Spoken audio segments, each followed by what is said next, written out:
17 years old pa day ko tayo niya. Kung mama kay, ang OFW. Tapos nagsugod siya nilakaw kay 5 years old pa ko. Niya karon kay bago ra pud siya nilakaw na pod.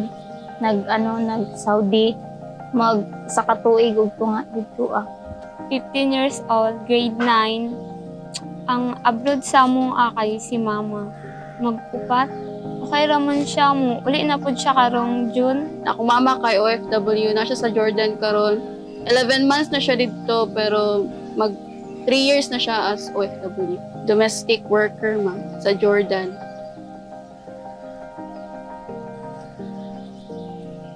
Lingon mo din siya sa akong mangod. Gara-garaan naman ito niya nga. Abroad daw siya. Di mo mito okay. Di mo na siya mabuhi. Gula mino. Di ka ma-expect ba nga makunana niya mag-abroad. Nya mo to mga pila ka buti nga lang na siya kuyog nag-process na siya sa mga dokumento. Itong una kay dili jud okay sa mo kay kanang dili mo gud misanay kay siya lang among kauban ba mas nindot kung naa siya kay para matabangan sa diri aba. Sa karon ma'am kay karon nga ilakaw si mama nga na ako'y buot kay siguro ang role ma'am nga nagbago kay kanang maggunit sa kwarta, ako maggunit sa remittance kay ago kung di kayo maggunit ng kwarta ma'am kay nabunag dako kayo niya.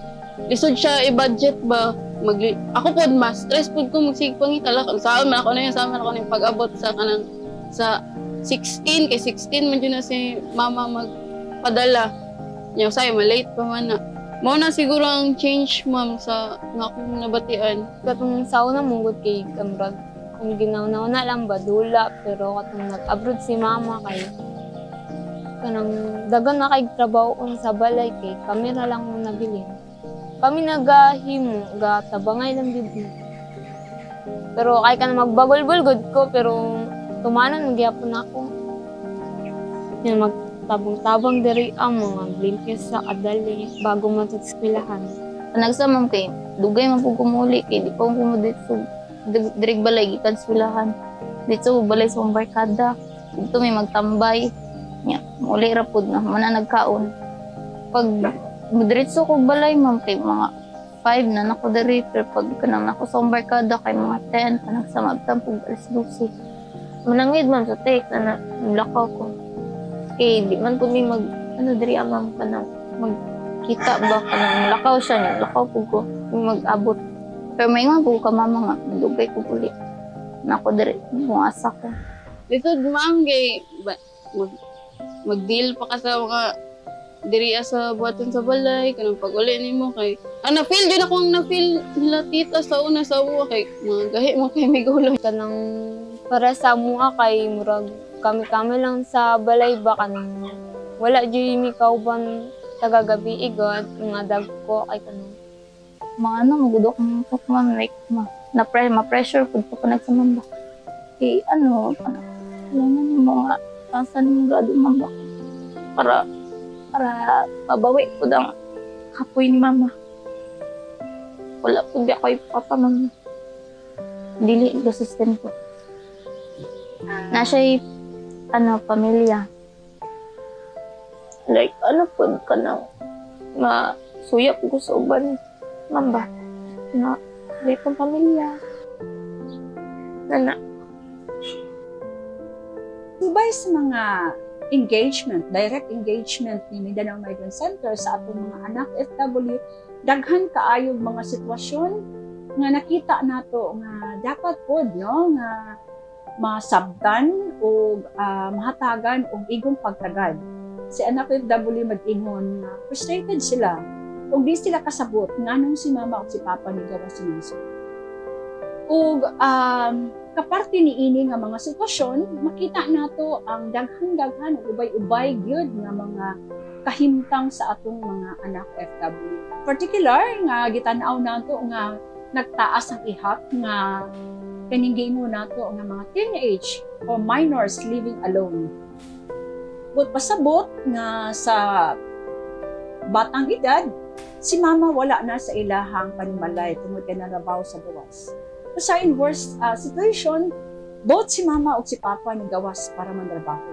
Ang sitwasyon po sa pagtaas sa ihap sa teenage parents, both ni sa babae, apil po diyan na ang mga lalaki nga mga anak FW ni taas po, particularly sa Davao.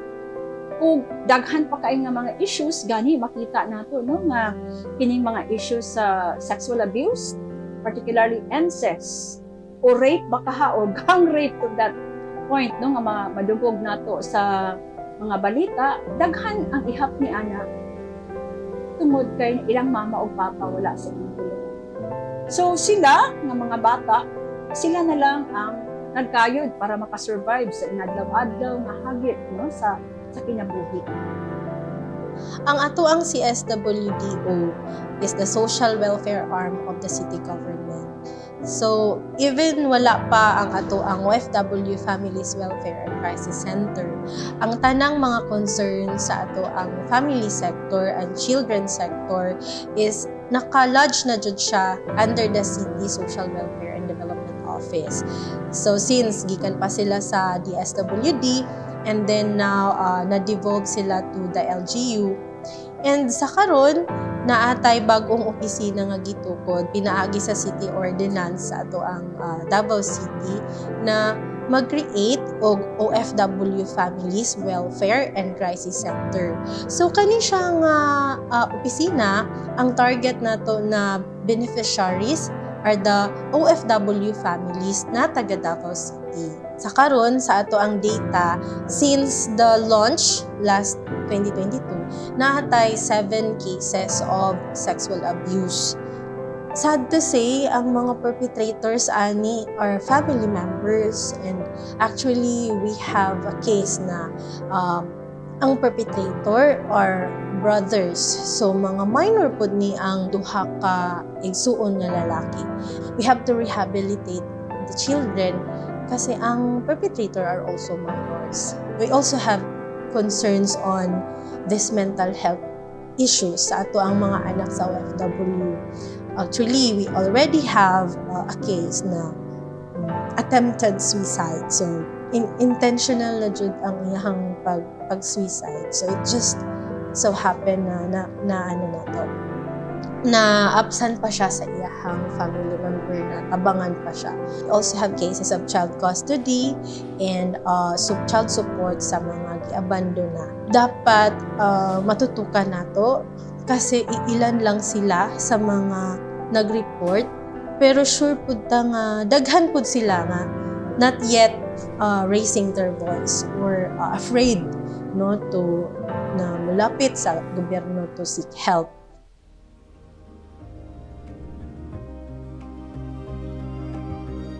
Pero gusto po nato ipaklaro nga kaning mga sitwasyon nga nakita po nato usahay dili maabot no sa gitawag natong radar sa mga gitawag nato mga duty bearers.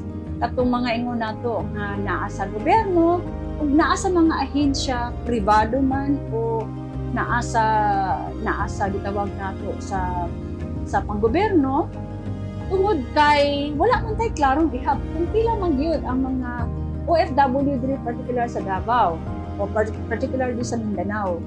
So ang simpleng ihap no kawadon sa ihap or data sa ato ang mga anak OFW usahay dili makahatag o klarong kulagway kung unsa ang maayo nga programa o serbisyo para kanila. Ginapaningkamutan nato na ang kada stakeholders will also be involved to provide the kaning comprehensive nga serbisyo alang sa ato ang mga pamilya sa OFW, because we need each other. We are not the monopoly of programs and services for them, but we need other agencies, we need the stakeholders na ma-involve pod o kanang tuugmen to fill in kung unsa ang kakulangan sa ato ang opisina. Because we cannot dili na to jud ma-reach tanan. So at least if we have kaning ato ang mga partners, ma-augment siya, ma-fill in ang ato ang kakulangan. Si Mindanao Migrant Center for Empowering Action usa ka organisasyon diin nagatan-aw ug nagahatag og programa sa atong mga OFW, labi na gyud tong nagaplano pa katong naa na sa gawas nga nanrabaho na didto ug katong nibalik na diri for good, no, diri sa ilahang sa ato diri sa Pilipinas. Apan usa ka dako nga importante pud kay nga trabaho ni Mindanao Migrant Center mao ang pagtan-aw sa mga pamilya nga nabilin. Labi na gyud ang mga anak OFW. Si Mindanao Migrant Center nagahatag og programa sa pagtutok gyud sa atong mga anak OFW ug pag-provide sa maong espasyo nga sila makapadangat kung unsa man ilang tan-aw ni isgutan ng paglakaw sa ilang mama ug papa. And will also provide a healing space para mahulipan o dili man mahulipan pero matagaan og oportunidad para mahatagan og konteksto mga pagpasabot ngano si mama ug si papa kinahanglan mo gawas ug unsa pud ang responsibilidad ng mga anak OFW wala si mama ug si papa wala sa ilang pinunan. Pero ang pinaka-importante pud nako nga nakita nga gihimo ni Mindanao Migrants is we continuously provide spaces para nga ang atong mga anak, OFW, aduna siya direktang representasyon na ipadangat ang ilang tingog, labi na sa lain-lain ng mga platforms. Nga diin silang makahatag o pagpaklaro sa ilang sitwasyon. Makahatag po sila og agenda, particularly mga sugyot o rekomendasyon, agig pagtubag sa ilang mga particular na sitwasyon sa atin. Basically, ang ato ang programa under the office is to provide welfare and crisis interventions sa ato ang mga distressed OFW. Ilabi na ang mga left behind family household members sa ato ang mga OFW. Or even, na-repatriate na sila, nakabalik na diri sa Pilipinas, is ginatagaan gihapon na to sila og special nga pagtagad aron ma-integrate sila sa community, mahapsay po ng nilahang mga kahintang or katong mga social concerns or social crisis na ilahang natagaptaman. Punta ang government kay makatagog ka ng suporta sa mga anak OFW nga tagaan og scholarship ug kanang financial assistance gud ma'am para sa mga estudyante nga anak sa OFW. Kanang mo monitor sa amo ang dirian nya kay kami lang mong good nya kung tabangan sa liba kay kung kinaunsa lagi may wala mo pud milaing maadtuan. Ako ang sa unta sa government ma'am kay for on emotional support kay kanang being kanang kuan sa balay ma'am kanang ikaw buhat sa tanan kay isujud kay siya ma'am kanang labo na pag imong makauban kay dili masabtan imong gibate, dili masabtan imong stress kanang it would be better ma'am nga naay kanang one person man lang or kanang mas matanda sa imuha or kanang para sa imuha kanang mga peers nimo nga makasabot sa imuha ang gibate kanang ma-vent out nimo tanan nimo rants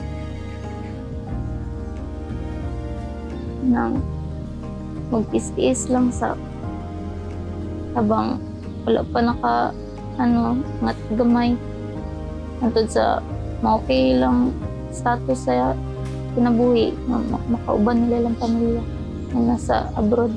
Tarong lang yung eskwela para makahuman at least kanang kahago sa mama nato or papa mga nag-abroad kay masaklian sa pag mag-eskwela kanang kayanan lang gyud kay para man sa amo agad. Through the efforts of the stakeholders, yung panaghiusa sa tanang mga stakeholders is siguro kanina ang time na magkahiusa tanan, the public, the private, and the community members, tanang stakeholders, to end this na mga issues like kaning pag-abuso. So daghang mga programa ang gilumsan ang city, initiating na ma-lessen and matabangan po itong mga biktima.